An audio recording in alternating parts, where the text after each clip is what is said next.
আমার সৃজনশীলতার এই ছোট্ট জগৎটায় আপনাদের স্বাগতম। চলুন আজ আপনাদের আমার মনের রঙে বোনা এক টুকরো গল্প দেখাই। হ্যালো, আমি নিবেদিতা। শহরের কোলাহলে যখন নিজের শব্দ হারিয়ে ফেলি, তখন আজকাল এই সুতোর ভাঁজে আশ্রয় খুঁজি। আর আজ বানাচ্ছি সূর্যমুখী, যে শুধু আলোর দিকে মুখ করে থাকতে জানে।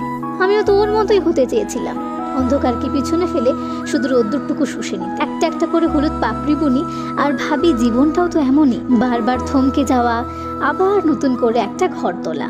কারণ ক্রোশে শেখায় ভুল হলে ছিঁড়ে ফেলতে নেই, একটুখানি ধৈর্য ধরে খুলে আবার নতুন করে বুনতে হয়। কেউ কেউ বলে এটা কেবল উলসুতো, আমি বলি এটা আমার এক ছিলতে জমানো হাসি, যা কখনো ম্লান হবে না। আসলে ছোট ছোট সুখগুলোকে এক করলে তবে একটা সূর্যমুখী ফোটে। আর এই ফুলটাও কখনো শুকিয়ে যাবে না, কারণ এটা হাত দিয়ে নয়, মন দিয়ে বোনা। নিজের যত্ন নিন নিজের মতো করে, কারণ আমরা সবাই তো একটুখানি আলোর অপেক্ষায় তাকিয়ে থাকা এক একটা সূর্য।